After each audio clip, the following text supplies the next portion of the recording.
इथे मी कांदा रवा टोमॅटो चिरून मेंदू घेतलेला वडा. आहे, कोथिंबीर चिरून घेतलेली आहे, एक केचपचं पाऊच आणि इथे कढईत तेल गरम करायला ठेवलं आहे, जिरे मोहरीचा तडका दिला आहे.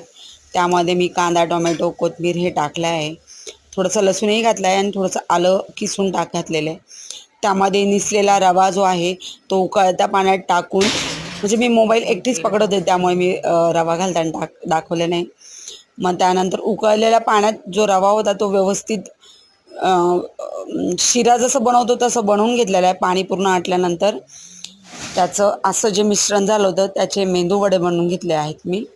आणि तेल व्यवस्थित कढईत तापल्यानंतर हे मी चांगले डीप फ्राय करून घेतलेले आहे.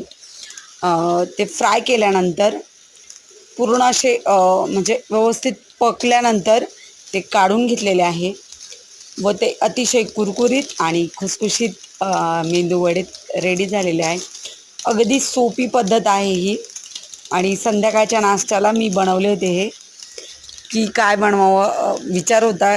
तर मग शिवमबाईंनी सांगितलं आणि शिवमच्या बाबांनी ते सांगितलं की काहीतरी विशेष बनव, म्हणून हे रव्यापासून बनवणारे मेंदूवडे. तर माझ्या व्हिडिओ आवडल्यास व्हिडिओला लाईक करा, चॅनलला सबस्क्राईब करा आणि बेल आयकॉनला प्रेस करा.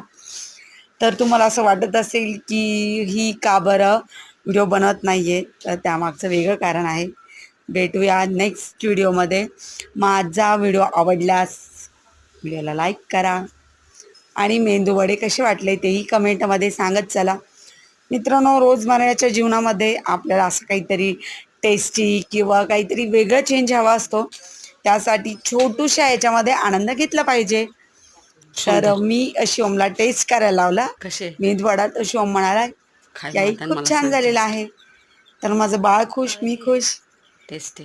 तर मग खाऊन बघ. थांबूया इथेच, भेटूया बघू शकता नेक्स्ट काय झालं व्हिडिओमध्ये. छान. बाय. पण हे शिवमच्या बाबांना पण येणार आहे. I just assumed I'd play the part.